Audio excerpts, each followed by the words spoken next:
Welkom graad 9 by hierdie finansies les. In hierdie les is ons nog steeds besig met debiteure en ons gaan bietjie kyk na die debiteure grootboek. Hoe die debiteure grootboek lyk, hoe ons hom die transaksies van debiteure in hom aanteken en op die ou end hom ook afsluit. In die volgende video gaan ons nou kyk na die debiteure grootboek. Die debiteure grootboek moet daagliks na elke debiteur toe oorgeboek word. Eerste gaan ons kyk na die debiteure joernaal.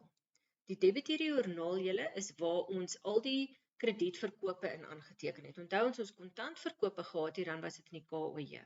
Maar omdat dit 'n debiteur was, omdat 'n kliënt was wat op skuld gekoop het, teken ons dit aan in die debiteure joernaal. Die eerste enetjie waarna ons gaan kyk is S. Pieterse. Hier sal julle ook sien, ons gaan nou S. Pieterse se debiteure grootboek doen en hy is ook DG1. Wanneer ons daai ene aanteken, dan sal julle sien, dit was April 2020.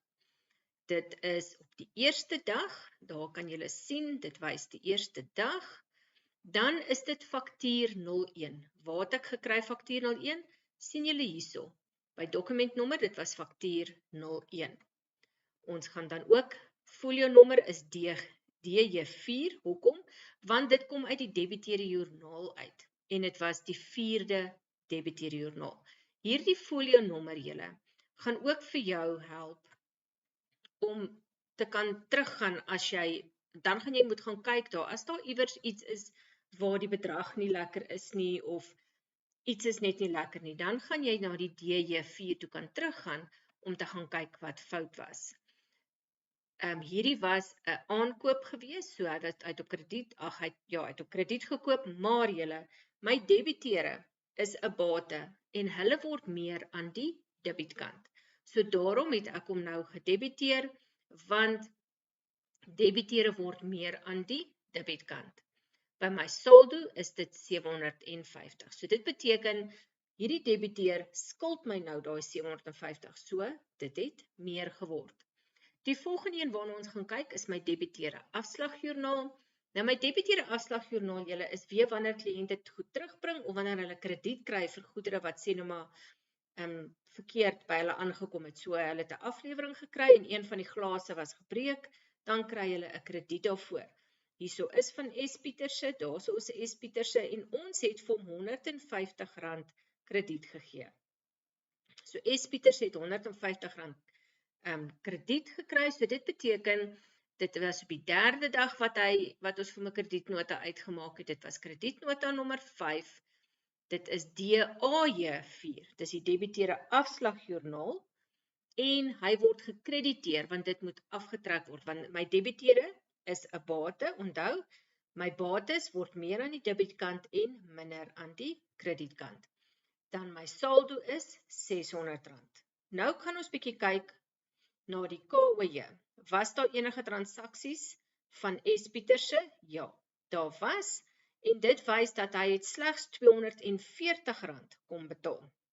So op die 23ste sê ons kwitansie 315, want ons het vir hom 'n kwitansie gegee. Kwitansie 315, dis die KOJ 4, en dit was R240 wat hy kom betaal het. So, hierdie word ook gekrediteer, want hy kom betaal, so sy rekening moet minder word.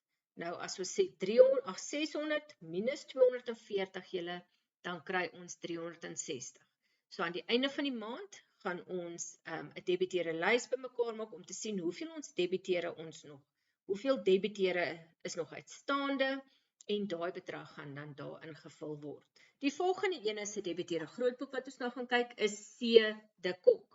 Nou kom ons gaan kyk in ons debiteure joernaal, of daar enige transaksies van C. de Kok vir hierdie maand was. Ja, daar sien ons op die 2de, dit was faktuur 2, maar dit was op die 8ste, het C. de Kok 'n kredietverkope, of ja, hy het op skuld gekoop, so 'n krediet aankope gehad van 675. So ons het kredietverkope gehad van 675 aan C. de Kok, dit was op die 8ste, dis faktuur nommer 2, dan was dit uit die debiteure joernaal 4, dit word gedebiteer, hoekom? Want debiteure is 'n bate, en my bates word meer aan 'n debietkant, en dit is dan nou 675 wat by my saldo kom.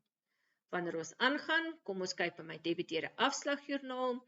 Debiteerde afslagjoernaal, ja, op die 15de was daar kredietnota uitgemaak vir Cedekok vir R75. So, ons sit dan die 15de daarop, dit was kredietnota nommer 6, daar sal julle sien, kredietnota nommer 6. Dit was die debiteerde afslagjoernaal 4, wat DAJ 4 is, en dit was R75. As ons 675 vat, en ons trek 75 af, dan kry ons 600. Wanneer ons volgende gaan ons kyk na die KOJ, was daar enige betalings wat Cedekok gedoen het? Ja, op die 20ste het Cedekok R600 kom betaal. So, op die 20ste, kwitansie nommer 301, en dit is die KOJ, en dit was R600. Nou, as ons 600 minus 600, kry ons 0. So, aan die einde van April, het Cedekok sy totale rekening vereffen, hy skuld niks meer vir die maatskappy nie. Volgende enetjie is B Visagie. B Visagie, kom ons kyk, het op die 15de, het hy voorraad aangekoop op skuld R795. Goed, en dit was faktuur 03. Dit was April 2020, op die 15de dag, faktuur 03 kom by besonderhede, dan debiteerde joernaal 4, want dis waarvan af ons die bedrag ontvang, en dit word gedebiteer. Dit word aan die debietkant geskryf, want hy se bate en my bates word meer aan die debietkant. My saldo is dan ook 795. My debiteerde afslagjoernaal vir April, kom ons kyk of daar enige iets vir Visagie was. Ja, daar was dat hy het op die 29ste was daar 'n bedrag van 795 wat vir hom krediet gegee was. So, op die 29ste, kredietnota nommer 7, dit kom uit die debiteerde afslagjoernaal, R795, dit beteken daar is niks. So julle, gaan daar enige iets in die KOJ wees? Nee, want hy het ons niks meer geskuld nie. So ons gaan nie nou 'n transaksie van B Visagie in die KOJ kan wys nie, want sy rekening is klaar betaal. Ons volgende debiteer is A-Nel. A-Nel het op die 29ste 'n bedrag van 1350 aankoop of kredietverkope gehad, wat hy op krediet kom koop het. So, dit was op die 29ste, ons het vir hom faktuur 04 uitgereik.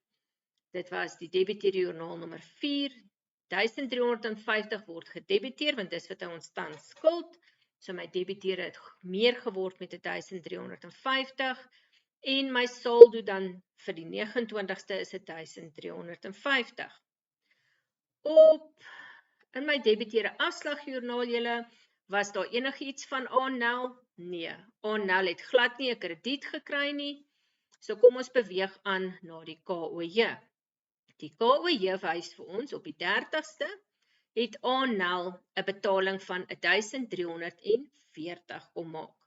So, dit is op die 30ste, ons het vir hom kwitansie 345 uitgereik, dis KOJ 4, en dit word gekrediteer met 1340, so A-Nel aan die einde van die maand het nog 'n balans van R10 wat hy die besigheid moet betaal.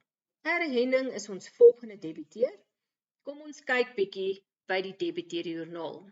Op die 30ste het Erhenning op skuld aangekoop en vir 'n bedrag van R600. As ons hom aanteken, dis April 2020. Dit was op die 30ste dag. Faktuur 05 is vir hom uitgereik. Dit was in die debiteerde joernaal 4, waaruit ons hierdie besonderhede kry. Sy debiteerde grootboek word gedebiteer met R600, omrede hy 'n bate is, en my bates word meer aan die debietkant. My saldo is 600. Debiteerde afslagjoernaal. Kom ons kyk of daar enige iets van Erhenning was. Daar was glad geensins enige iets van Erhenning nie.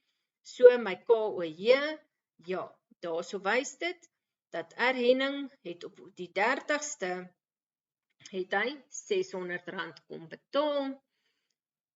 So kom ons teken dit aan, kwitansie 346, dis die KOJ, R600 en dit wys dat Erhenning hoef nie meer te betaal nie, daar's niks meer uitstaande op die rekening nie. So die saldo vir Erhenning aan die einde van April is 0.